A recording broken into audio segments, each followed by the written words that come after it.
Hi, my name is Joe. So 3 years ago, I made a multiple six-figure loan to my best friend. Oh boy. And it was on the pretense I was on a handshake that he would need it for 5 months to complete 16 homes that he was building.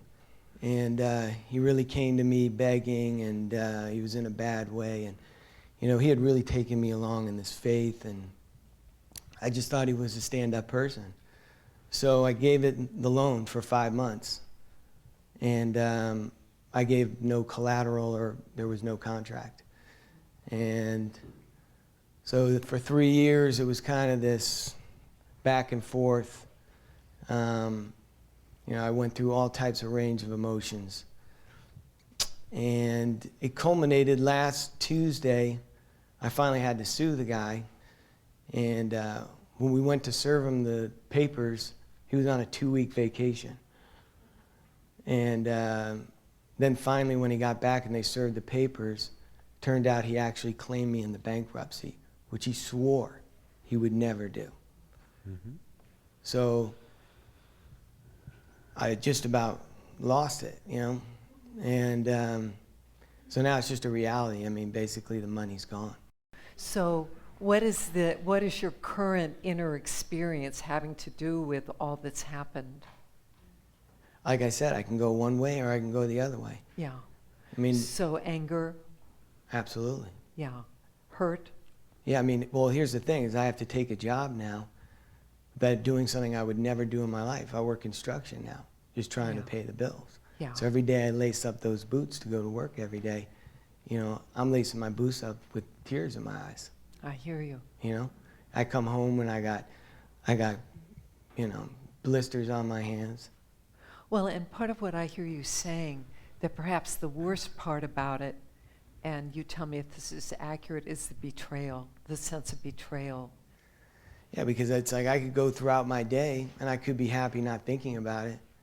But then the second, you know, I realize the reality of my situation, or the first of the month, you know, I start having thoughts. Yeah. Thoughts like?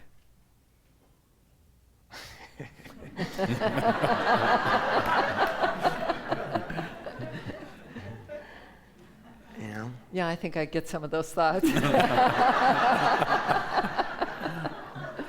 Which are understandable, which are very understandable.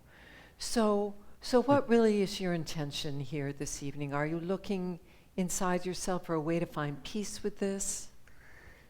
Yeah, I mean, I know the real thing I need to do is just look at making more money, and I understand that. But, you know, I beat myself up a lot.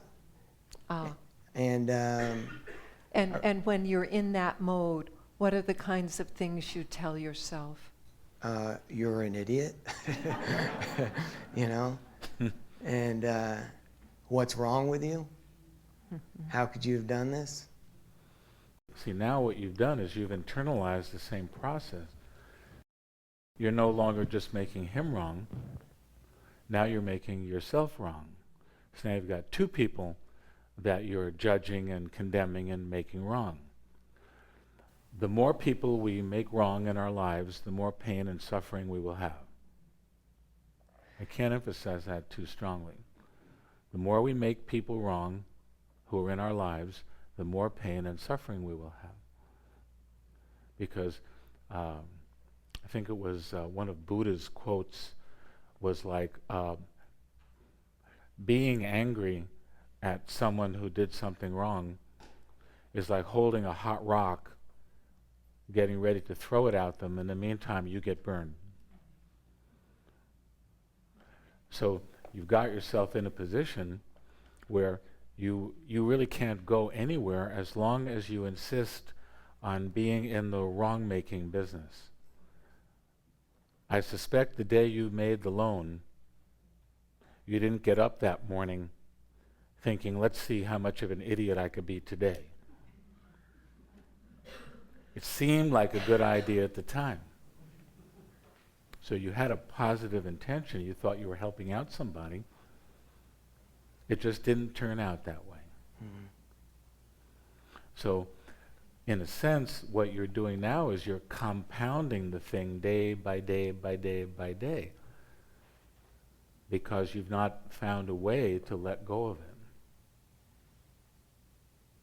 So how do you do that? So the way you do that is, can you have compassion for the Joe who thought he was really doing a worthwhile thing, trying to help somebody, and it just didn't turn out that way? Can you have compassion for that Joe? Yes.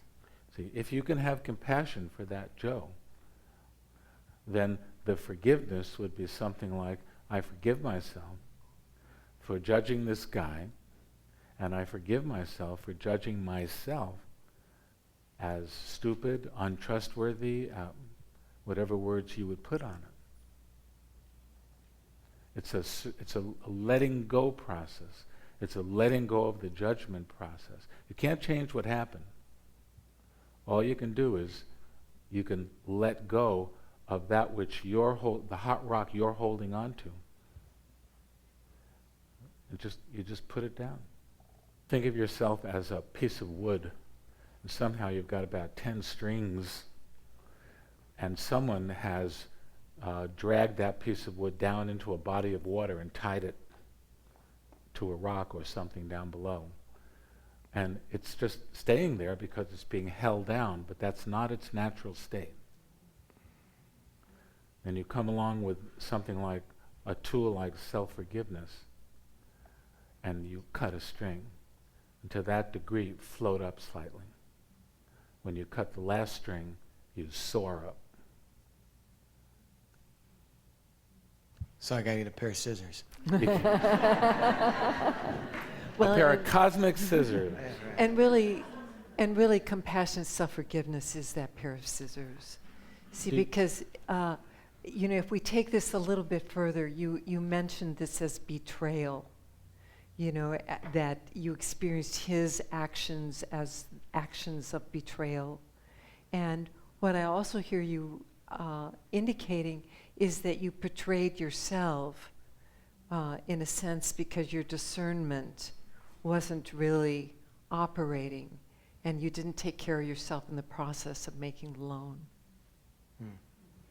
And so through the process of compassionate self-forgiveness, not only do you dissolve the judgment, but you can dissolve the betrayal. Most of us have experienced betrayal in our lives, but I would suspect that you've had other experiences with betrayal. Would that be accurate? Yes. Yeah. See, and so there's an opportunity for you to really utilize this to heal the pattern of betrayal inside yourself. See, and I know when I've had experiences of that nature, one of the fastest ways through it that I found was to look at the places in the process where somehow I created, promoted, or allowed what happened, where I made choices, where I was complicit in the outcome that occurred, and to look at the different choices I could have made, both inwardly and outwardly, so that I could really learn from the experience. So I encourage you in that regard too, because it can be very liberating for you. But the main thing here is to find compassion for yourself in the process, and that will free you. And you did say the right thing. You move into acceptance. Yeah. And you just let go of the judgment. The suffering stops at that point. You don't get the money back. A wise friend said to us once, don't make loans to anyone of any amount unless you're clear inside yourself that that money could be a gift. That if you never saw it again, it'd be a gift and you feel clear about it inside yourself. Yeah. And that guideline has really stayed with me. Anything else, Joe? That's it. Thank you Thank for you very sharing. much.